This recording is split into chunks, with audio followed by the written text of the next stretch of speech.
నమస్తే SP news కి స్వాగతం. ముందుగా బులెటిన్ హెడ్లైన్స్.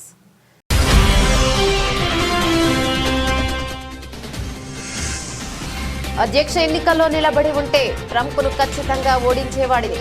ఆసక్తికర వ్యాఖ్యలు చేసిన జో బైడెన్.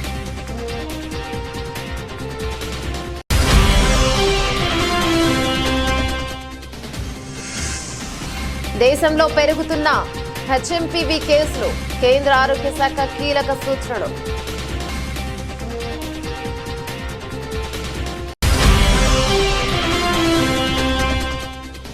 మూడు రోజుల పాటు రామ్లల్ల ప్రతిష్టాపన, ప్రథమ వార్షికోత్సవం, బాలరాముడికి పీతాంబరి వస్త్రాలతో అలంకరణ.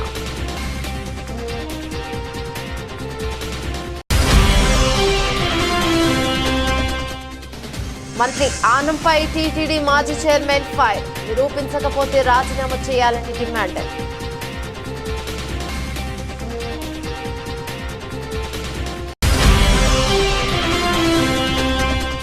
బీఆర్ఎస్ నేతల అరెస్టులను తీవ్రంగా ఖండిస్తున్నాం. ప్రభుత్వ తీరుపై ఆగ్రహం వ్యక్తం చేసిన హరీష్ రావు.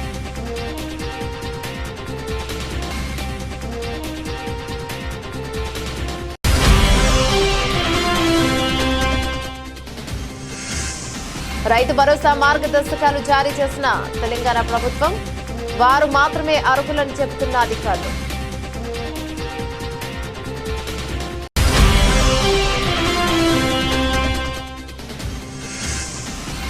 టీమిండియాకు బిగ్ షాక్, ఛాంపియన్స్ ట్రోఫీ నుంచి జస్ప్రీత్ బుమ్రా అవుట్.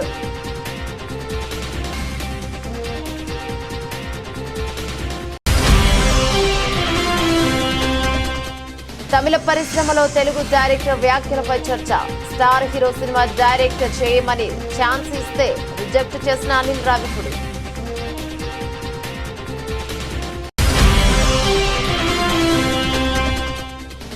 ఉద్యోగుల పని గంటలపై అదిరిపోయే కౌంటర్ ఇచ్చిన ఆనంద్ మహీంద్ర. పని సమయం కాదు, నాణ్యత ముఖ్యమన్న టెక్ దిగ్గజం.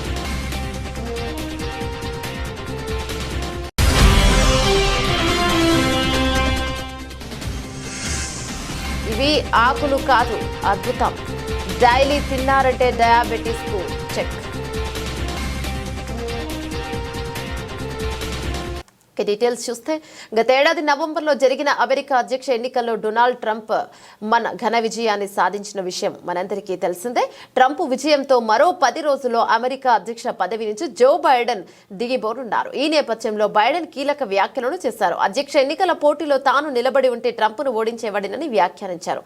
మీడియా సమావేశంలో ఎన్నికల్లో పోటీ చేయకూడదనే నిర్ణయంపై విచారిస్తున్నారా?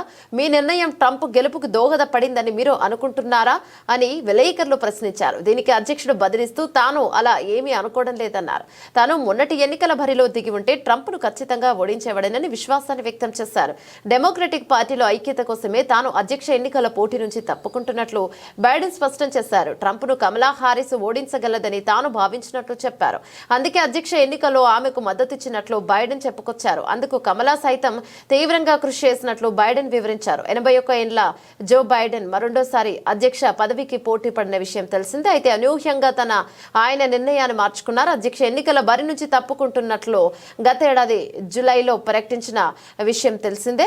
ట్రంప్తో జరిగిన డిబేట్లో తడబాటు, ఇతరత్ర ఆదేశాల అంశాల నేపథ్యంలో అధ్యక్ష పోటీ నుంచి తప్పుకోవాలని సొంత పార్టీ నేతల నుంచి ఒత్తిడి పెరగడంతో బైడెన్ ఈ నిర్ణయం తీసుకున్నారు. అనంతరం డెమోక్రటిక్ పార్టీ తరపున అభ్యర్థిగా ప్రస్తుతం ఉపాధ్యక్షురాలిగా ఉన్న కమలా హారిస్ పేరును బైడెన్ ప్రతిపాదించారు. అయితే ఆమె నవంబర్ 5న జరిగిన ఎన్నికల్లో ట్రంప్ చేతిలో ఓటమి పాలయ్యారు. President, do you regret your decision to run for re-election? Do you think that made it easier for your predecessor to now become your successor? I don't think so. I think I would have beaten Trump, could have beaten Trump, and I think that Kamala could have beaten Trump, would have beaten Trump. It wasn't about... I thought it was important to unify the party. And when the party was worried about whether or not I was going to be able to move, I thought even though I thought I could win again, I thought it was better to unify the party. And it was the greatest honor in my life to be President of the United States, but I didn't want to be one who caused a party that wasn't unified to lose an election. And that's why I stepped aside, but I was confident she could win. You think she should run again? దేశంలో human మెటప్న్యూమో virus HMPV కేసులు క్రమంగా పెరుగుతున్నాయి. తాజాగా అస్సాంలో కూడా HMPV case నమోదైంది. రాష్ట్రంలోని లఖీంపూర్లో 10 నెలల చిన్నారికి వైరస్ సోకింది. దీంతో ఆ చిన్నారిని అస్సాం మెడికల్ కాలేజీ అండ్ హాస్పిటల్లో చేర్పించారు. ప్రస్తుతం చిన్నారి పరిస్థితి నిలకడగానే ఉందని వైద్యులు తెలిపారు. అయితే తాజాగా అస్సాంలో నమోదైన కేసుతో దేశంలో మొత్తం 15 హెచ్ఎంపీవీ కేసులు నమోదయ్యాయి. గుజరాత్లో అత్యధికంగా 4 కేసులు నమోదు కాగా మహారాష్ట్రలో 3, కర్ణాటక రాష్ట్రంలో 2, తమిళనాడులో 2, కోల్కతాలో 3, అస్సాంలో 1 కేసు నమోదైంది. చైనాలో హెచ్ఎంపీవీ విజృంభిస్తూనే ఉంది. ఆ దేశంలోని పలు ప్రాంతాల్లో ఈ వైరస్ బారిన పడుతున్న వారి సంఖ్య రోజు రోజుకు పెరుగుతుంది. అయితే చైనాకు ఆనుకుని ఉన్న భారతదేశంలోని రాష్ట్రాలను కేంద్రం అప్రమత్తం చేసింది. సిక్కిం చైనాకు దాదాపు 200 కిలోమీటర్ల పొడవైన సరిహద్దును కలిగి ఉంది. ఇది ఉత్తర ఈశాన్యంలో టిబెట్ అటానమస్ రీజియన్తో చుట్టపడబడింది. ఇక దీంతో కేంద్ర ఆరోగ్య శాఖ సూచనలతో సిక్కిం ప్రభుత్వం అప్రమత్తమైంది. అయితే దేశంలో హెచ్ఎంపీవీ వైరస్ వల్ల ఎలాంటి ఆందోళన చెందాల్సిన పని లేదని కేంద్ర ఆరోగ్య శాఖ పేర్కొంది. నిరంతరం దగ్గు, జ్వరం, గొంతు నొప్పి, ఒళ్ళు నొప్పులు, ముక్కు కారడం, శ్వాస తీసుకోవడంలో ఇబ్బంది తలెత్తడం వంటి లక్షణాలు కనిపిస్తే వైద్యులను సంప్రదించాలని సూచించారు. హెచ్ఎంపీవీ వైరస్ కేసులు పెరుగుతున్న నేపథ్యంలో ఆందోళన చెందాల్సిన పని లేదని కేంద్ర ఆరోగ్య శాఖ మంత్రి జేపీ నడ్డా తెలిపారు. వైరస్ కొత్తది కాదని ఇంతకు ముందు కూడా అనేక కేసులు నమోదయ్యాయని తెలిపారు. హెచ్ఎంపీవీ ఇన్ఫెక్షన్ వ్యాప్తి చెందకుండా తగిన జాగ్రత్తలు తీసుకోవాలని ఆయన ప్రజలకు సూచించిన విషయం కూడా తెలిసిందే. హెచ్ఎంపీవీ వైరస్ సోకకుండా ఉండేందుకు పలు జాగ్రత్తలు తీసుకోవాలని, రద్దీ ప్రదేశాల్లో మాస్క్ ధరించాలని, బయట ప్రదేశాల్లోకి వెళ్లి ఇంటికి తిరిగి వచ్చిన తర్వాత తప్పనిసరిగా చేతులను శుభ్రంగా కడుక్కోవాలి. చేతులు శుభ్రం చేసుకోకుండా కళ్ళు, ముక్కు, నోటిని తాకడం చేయొద్దు. ఆరోగ్యకరమైన ఆహారం తీసుకోవాలి. క్రమం తప్పకుండా వ్యాయామం చేయాలి. బలమైన రోగ నిరోధక శక్తిని కలిగి ఉండాలి.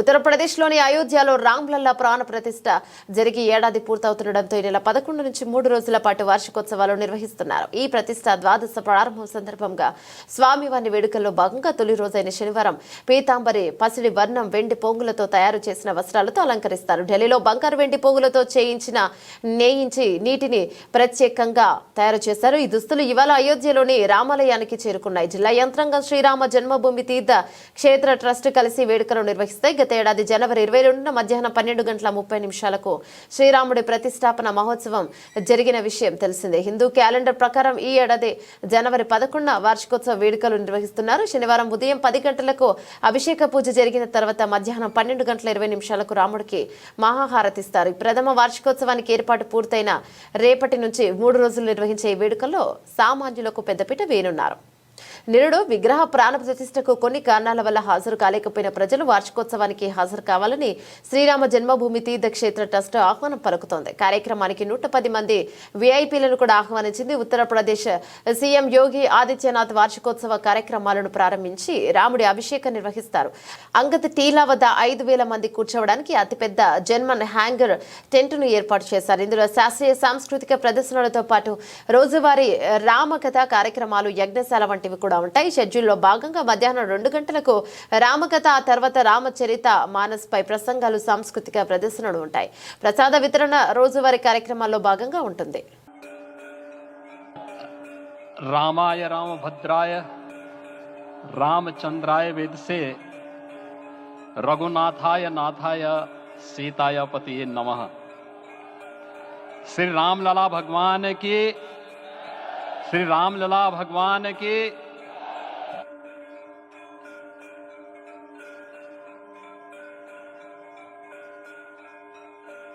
श्री राम जन्मभूमि मंदिर की स्थापना भारत के सांस्कृतिक पुनर्जागरण का आध्यात्मिक अनुष्ठान है। यह राष्ट्र मंदिर है। जय जय सीताराम, जय जय सीताराम। ఏపీ దేవాదాయ శాఖ మంత్రి ఆనం రామనారాయణ రెడ్డిపై మినిస్టర్ ఆనం రామనారాయణ టీటీడీ మాజీ చైర్మన్ వైసీపీ నాయకుడు భూమన కన్నాగర్ రెడ్డి ఫైర్ అయ్యారు. తిరుపతి ఘటనలో గాయపడ్డ వారిని పరామర్శించేందుకు వెళ్లిన వైసీపీ నాయకులు ప్రభుత్వానికి వ్యతిరేకంగా మాట్లాడాలని, డబ్బులు పంచాలని, ఆసుపత్రిలో పరికరాలను ధ్వంసం చేసిన దృశ్యాలు సీసీ కెమెరాలో నమోదయ్యాయని మంత్రి ఆరోపించారు. ఈ ఆరోపణలను భూమన ఖండించారు. దేవుడి మీద భక్తి ఉంటే సీసీ కెమెరాలో సీసీ ఫుటేజ్ నమోదైన దృశ్యాలను విడుదల చేయాలని, లేని పక్షంలో మంత్రి పదవికి రాజీనామా చేయాలని డిమాండ్ చేశారు. మంత్రి దిగజారి మాట్లాడుతున్నారని విమర్శించారు. వైకుంఠ ఏకాదశి సందర్భంగా తిరుమల శ్రీవారిని ఉత్తర ద్వారా గుండా దర్శించుకోవడానికి టీటీడీ తిరుపతిలో టికెట్ల జారీ కేంద్రాలను, టోకెన్ల జారీ కేంద్రాలను ప్రారంభించింది. ఈ సందర్భంగా పద్మావతి పార్కులో నెలకొల్పిన కేంద్రం వద్ద జరిగిన తొక్కిసలాటలో 6 చనిపోగా మరో 48 మంది గాయపడ్డారు. గాయపడ్డ వారిని రుయా స్విమ్స్ ఆసుపత్రిలో చేర్పించారు. ఆసుపత్రిలో చికిత్స పొందుతున్న క్షతగాత్రులను ముఖ్యమంత్రి చంద్రబాబు, డిప్యూటీ సీఎం, రాష్ట్ర మంత్రులు పరామర్శించారు. వైసీపీ అధ్యక్షుడు మాజీ సీఎం జగన్ కు పరామర్శించిన సమక్షంలో క్షతగాత్రులు వ్యతిరేకంగా మాట్లాడారని, ఇక కవర్లలో డబ్బులు పంచారని మంత్రి ఆనం ఆరోపించారు. క్షతగాత్రులను అవమానపరచటం, చనిపోయినటువంటి వాళ్ల కుటుంబీకులను అత్యంత నీచంగా భావించటం, ఇంతకంటే దారుణం మరొకటి లేదు.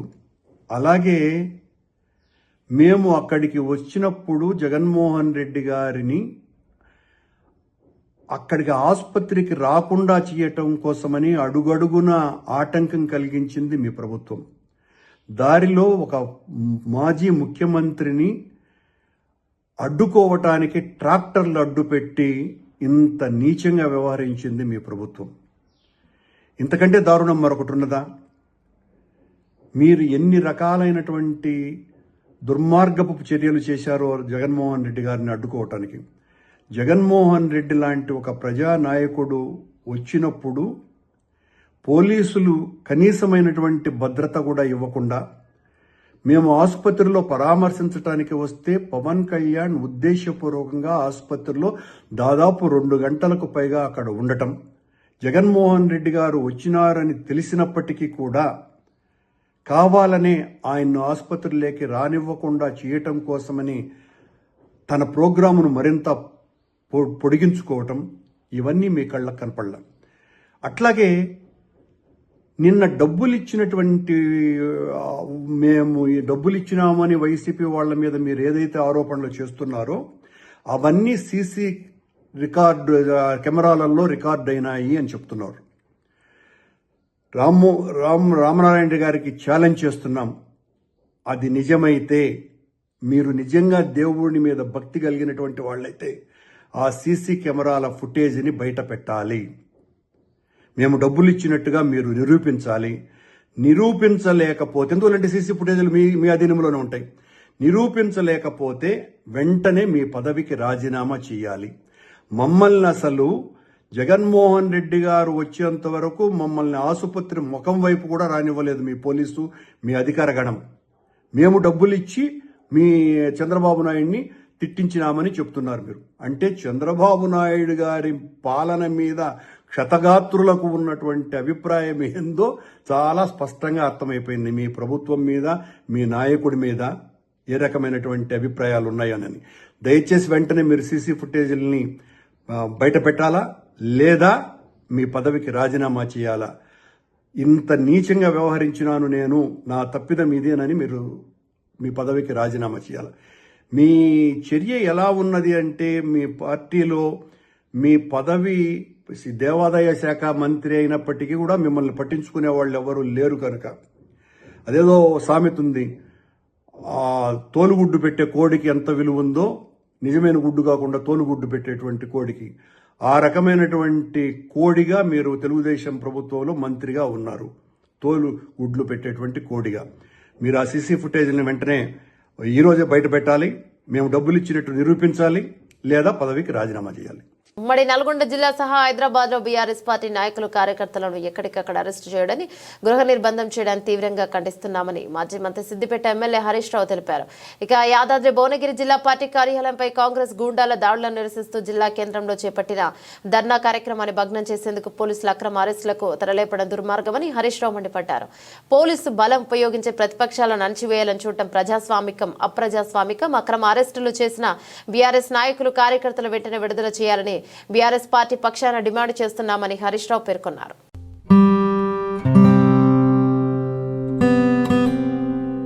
తెలంగాణ ప్రభుత్వం అర్హులైన రైతులకు రైతు భరోసా నిధులు జమ చేసేందుకు సిద్ధమైంది. నెల 26వ తేదీ నుంచి రైతు భరోసా పథకాన్ని అమలు చేయాలని నిర్ణయించినట్లు తెలిపిన ప్రభుత్వం పంట పెట్టుబడి సాయాన్ని ఏడాదికి ఎకరాకు 12,000 అందజేస్తామని పేర్కొంది.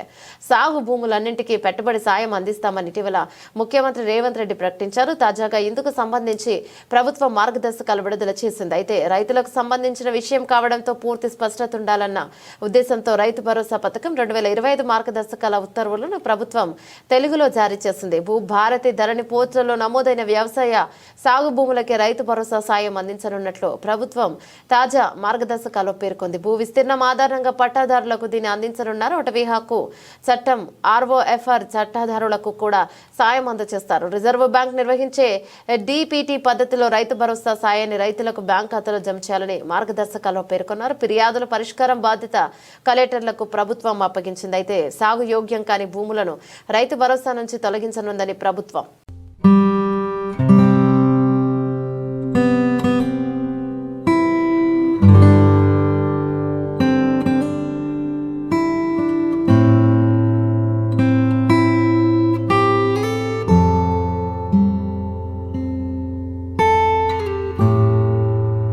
ఐసీసీ ఛాంపియన్స్ ట్రోఫీ ఫిబ్రవరి 19 నుంచి ప్రారంభం కానుంది.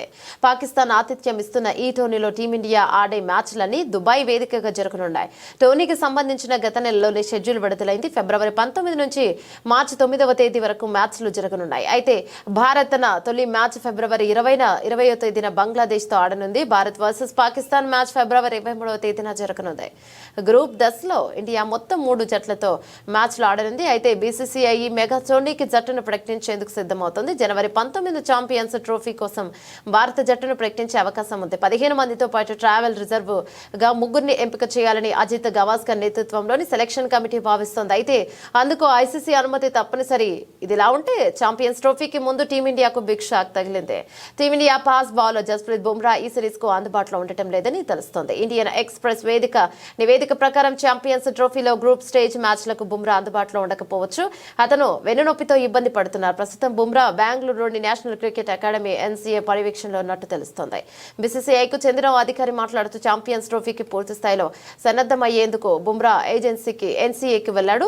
ప్రాథమిక నివేదికలో అతనికి ఫ్రాక్చర్ కాలేదు, కానీ అతను వెన్ను భాగంలో వాపు ఉంది. దీంతో NCA పర్యవేక్షణలో అతను త్వరలోనే కోలుకుంటాడు. పూర్తి స్థాయిలో కోలుకున్న తర్వాత బుమ్రా తన ఫిట్నెస్ నిరూపించుకునేందుకు ప్రాక్టీస్ మ్యాచ్లు ఆడాల్సి ఉంటుంది తెలిపారు. కారణంగా 15 మంది టీం సభ్యుల జాబితాలో బుమ్రా పేరును చేర్చేలా అతని స్థానంలో UAEకి మరొకరిని ఎంపిక చేయాలనే విషయంపై బోర్డు సుమలాలోచనలు చేస్తున్నట్లు సమాచారం. ఒకవేళ ఛాంపియన్స్ ట్రోఫీకి వెళ్లే 15 మంది జట్టు సభ్యుల్లో జస్ప్రీత్ బుమ్రా పేరు ఉన్నప్పటికీ అతను గ్రూప్ దశలో మ్యాచ్లు ఆడే అవకాశం లేదని తెలుస్తోంది.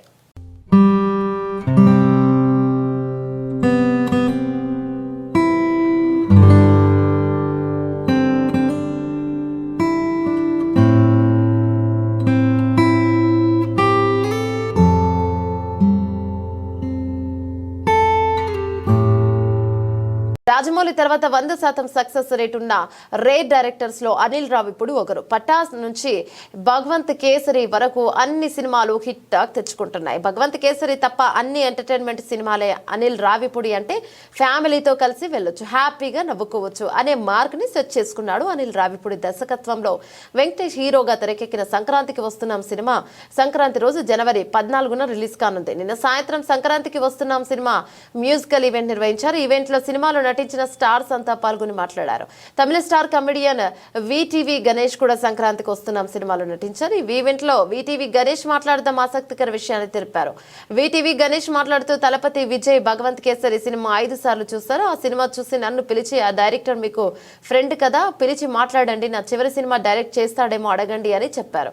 నేను అనిల్ రావిపూడిని అడిగితే రీమేక్ సినిమాలు చేయను అన్నారు. అక్కడ విజయ్ లాస్ట్ సినిమా డైరెక్ట్ చేసే ఛాన్స్ వదులుకున్నాడు.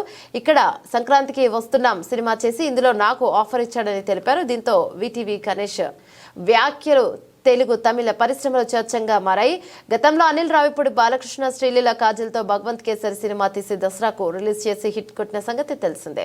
తన రొటీన్ కామెడీని పక్కన పెట్టిన ఒక సీరియస్ సబ్జెక్ట్ తో ఈ సినిమాని తెరకెక్కించిన సక్సెస్ అయ్యాడు అనిల్. ఈ సినిమా తమిళ స్టార్ విజయ్ రీమేక్ చేస్తున్నాడని గతంలో వార్తలు వచ్చాయి. ఇప్పుడు వీటీవీ గణేష్ అధికారికంగా చెప్పడంతో విజయ్ ఈ సినిమాని రీమేక్ చేస్తున్నాడని క్లారిటీ వచ్చేసింది. అయితే విజయ్ లాంటి స్టార్ హీరో అనిల్ రావిపూడికి డైరెక్షన్ ఛాన్స్ ఇస్తే అనిల్ వద్దని చెప్పాడని తెలిసి అంత ఆశ్చర్యపోతున్నారు. ఇక తమిళ స్టార్ విజయ్ రాజకీయాల్లోకి ఎంట్రీ ఇవ్వడంతో ఇటీవలే తన చివరి సినిమాని వినోద్ దర్శకత్వంలో ప్రకటించారు. ఈ సినిమా భగవంత్ కేసరి రీమేక్ అనే క్లారిటీ వచ్చేసింది. మరి విజయ్ ఈ సినిమాని ఏ రకంగా మారుస్తాడో చూడాలి. ఈ సినిమా తర్వాత విజయ్ పూర్తిగా రాజకీయాలకే సమయం కేటాయించనున్నారు. One minute, ఇది ரொம்ப ఇంపార్టెంట్ అమ్మా. అయ్యో అవునా అనిల్ గారు సార్ அவரு భగవంత్ కేసరి 5 టైం பார்த்தேன் Ganesh. I like the film, I want him to direct అని చెప్పి పిలిచి అడిగితే ఈయన రీమేక్ నేను చెయ్యను అని చెప్పి వచ్చేసారు. నాకు అక్కడ 4-5 directors are waiting on the queue. ఆయన లాస్ట్ ఫిలిం చేస్తాను ఈయన చేయడని చెప్పి వచ్చేది. But one way I got more. అది నేను చెయ్యను అని చెప్పి రాలేదు. సో అది అట్లా చెప్పలేదు. రీమేక్ అనేది కూడా అది వేరే డిస్కషన్ జరిగింది.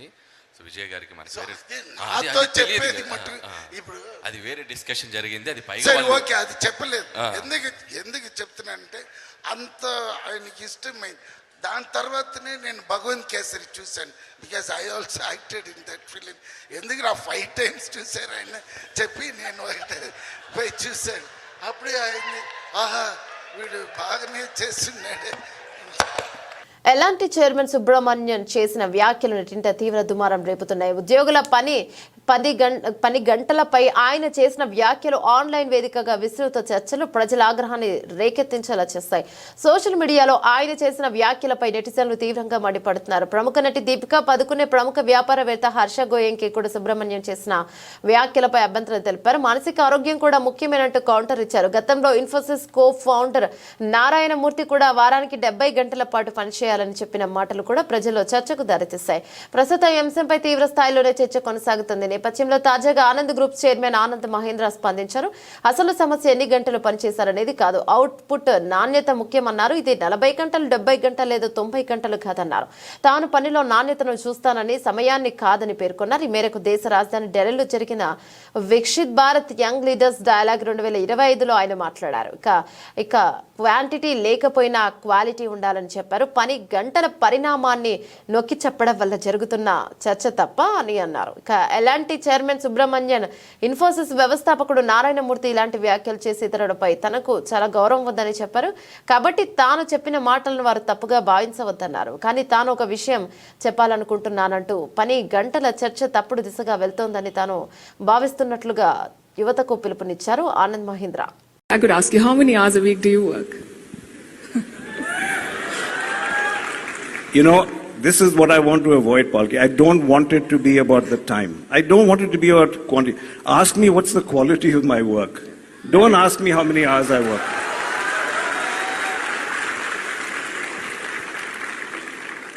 And since you're giving us tips, you look worried. It's not a trick question.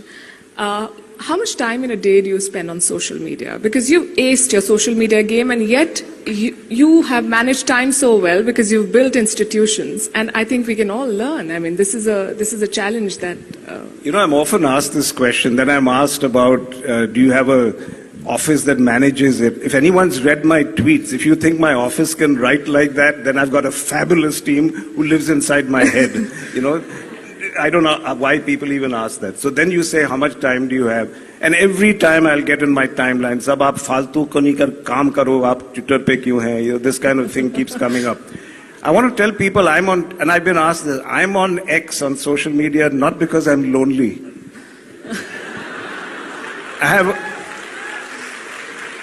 My wife is wonderful. I love staring at her. I spend more time. So I'm not here to make friends. I'm here because people don't understand. It is an amazing business tool. How in one platform I get feedback from 11 million people.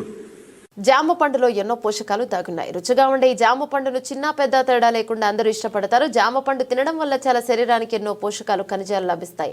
యాపిల్లో ఉండే పోషకాలని జామ పండులో లభిస్తాయని, అందుకే daily ఒక పండును తినాలని డైటీషియన్లు చెప్తున్నారు. మధుమేహ వ్యాధిగ్రస్తులు ఎలాంటి భయం లేకుండా జామ పండు తినొచ్చు. ఎందుకంటే దీనిలోని పోషకాలు డయాబెటీస్ ను కంట్రోల్ చేసేందుకు ఉపయోగపడటంతో పాటు జీర్ణ ప్రక్రియ మెరుగుపరుస్తాయి. ఇక జామ పండులో vitamin C, vitamin A, vitamin K, కార్బోహైడ్రేట్లు, ఇక డైటరీ ఫైబర్, క్యాలరీలు, పొటాషియం వంటి పోషకాలు జామ పండులో పుష్కలంగా ఉన్నాయి. అయితే జామ పండుతో పాటు జామ ఆకుల్లో కూడా తిరుగులేని పోషకాలు, ఔషధ గుణాలు దాగున్నాయి.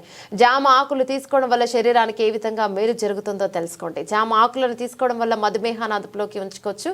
ఇందులోని ఫెనాలిక్ సమ్మేళనం యాంటీ హైపర్ గ్లైసెమిక్ లక్షణాలు కలిగి ఉంటుంది. ఇవి రక్తంలో చక్కెర స్థాయిలను అదుపులో ఉంచుతాయి. కాబట్టి మధుమేహ వ్యాధిగ్రస్తులు జామ ఆకులను నమిలి దాని రసం తీసుకోవడం చాలా మంచిది. జామ ఆకులను తినడం వల్ల రక్తపోటు అదుపులో ఉంటుంది. జామ పండుగలాగే ఆకులలో పొటాషియం, ఫైబర్ ఉంటాయి. ఇవి బీపీని తగ్గించడంలో సహాయపడతాయి. కాబట్టి బీపీ ఉన్నవారు జామ పండు తింటే లేదా ఆకులు నమిలితే మంచి ఫలితాలు కనిపిస్తాయి. ఆకులను తినడం వల్ల అధిక బరువు సమస్య కూడా తగ్గుతుంది. ముఖ్యంగా ఉదర స్థూలకాయ సమస్య ఉన్నవారు ఈ ఆకులను తింటే మంచి ఫలితాలు వస్తాయి. ఇందులో ఉండే సమ్మేళనాలు శరీరంలో చెడు కొలెస్ట్రాల్ను కరిగిస్తాయి. ఇది మలబద్ధకం సమస్య కూడా తగ్గిస్తుంది. దీంతో బరువు సులభంగా తగ్గుతారు. జామ ఆకులను తినడం వల్ల జీర్ణక్రియ కూడా పెరుగుపడుతుంది. కడుపు ఆరోగ్యాన్ని, పేగు ఆరోగ్యాన్ని మెరుగుపరుస్తుంది. ఆకుల్లో డైటరీ ఫైబర్ అధికంగా ఉంటుంది. ఇది కడుపు సమస్యలను నివారిస్తుంది. జామాకుల్లో యాంటీ ఆక్సిడెంట్లు, యాంటీ ఇన్ఫ్లమేటరీ లక్షణాలు ఉన్నాయి. ప్రాణాంతక క్యాన్సర్ను నయం చేసే శక్తి జామ ఆకుల్లో ఉందని ఆయుర్వేద నిపుణులు చెబుతున్నారు. జామ ఆకులు చర్మానికి మేలు చేస్తాయి. మొటిమలు, నల్ల మచ్చలు, చర్మ ఇన్ఫెక్షన్లు తగ్గించడంలో సహాయపడతాయి. ఇవి శరీరాన్ని బిగుతుగా మార్చడంలో, ముడతలను తగ్గించడంలో సహాయపడతాయి. ఉదయాన్నే పరిగడుపున జామ ఆకులను నమలడం ద్వారా బెల్లీ ఫ్యాట్ సమస్య దూరం అవుతుంది. దీంతో పాటు బరువు తగ్గడానికి సహాయపడుతుంది. ఇందులో ఉండే సమ్మేళనాలు శరీరంలో కార్బోహైడ్రేట్ల శోషణను నిరోధిస్తాయి. ఇది బరువు పెరగడానికి దారితీయదు.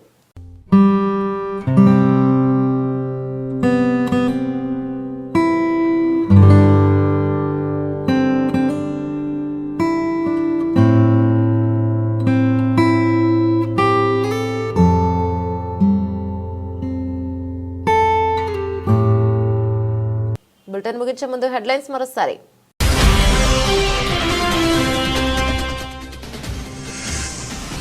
అధ్యక్ష ఎన్నికల్లో నిలబడి ఉంటే ట్రంప్ను ఖచ్చితంగా ఓడించేవాడిని, ఆసక్తికర వ్యాఖ్యలు చేసిన జో బైడెన్.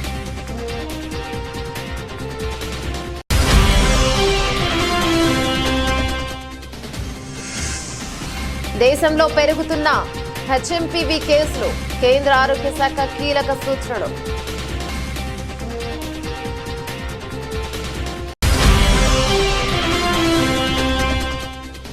మూడు రోజుల పాటు రామ్లల్ల ప్రతిష్టాపన, ప్రథమ వార్షికోత్సవం, బాలరాముడికి పీతాంబరి వస్త్రాలతో అలంకరణ.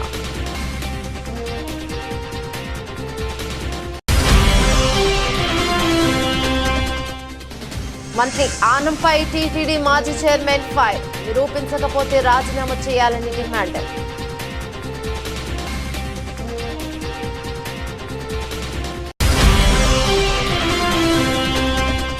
బీఆర్ఎస్ నేతల అరెస్టులను తీవ్రంగా ఖండిస్తున్నాం, ప్రభుత్వ తీరుపై ఆగ్రహం వ్యక్తం చేసిన హరీష్ రావు.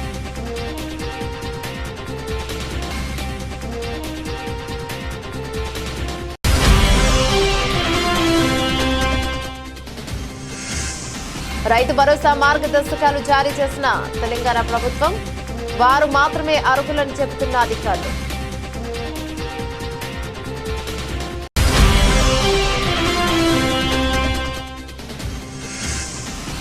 టీమిండియాకు బిగ్ షాక్, ఛాంపియన్స్ ట్రోఫీ నుంచి జస్ప్రీత్ బుమ్రా అవుట్.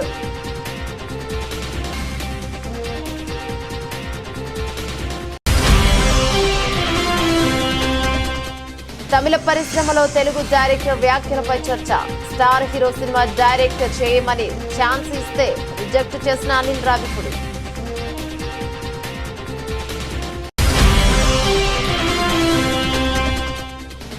ఉద్యోగుల పని గంటలపై అదిరిపోయే కౌంటర్ ఇచ్చిన ఆనంద్ మహీంద్ర. పని సమయం కాదు, నాణ్యత ముఖ్యమన్న టెక్ దిగ్గజం.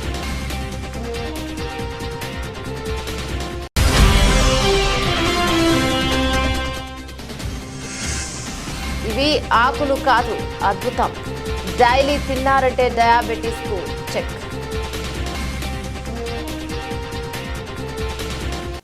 ఇవి బులెటిన్లోని అప్డేట్స్. మరో బులెటిన్లో మళ్ళీ కలుసుకుందాం. అంతవరకు సెలవు, నమస్తే.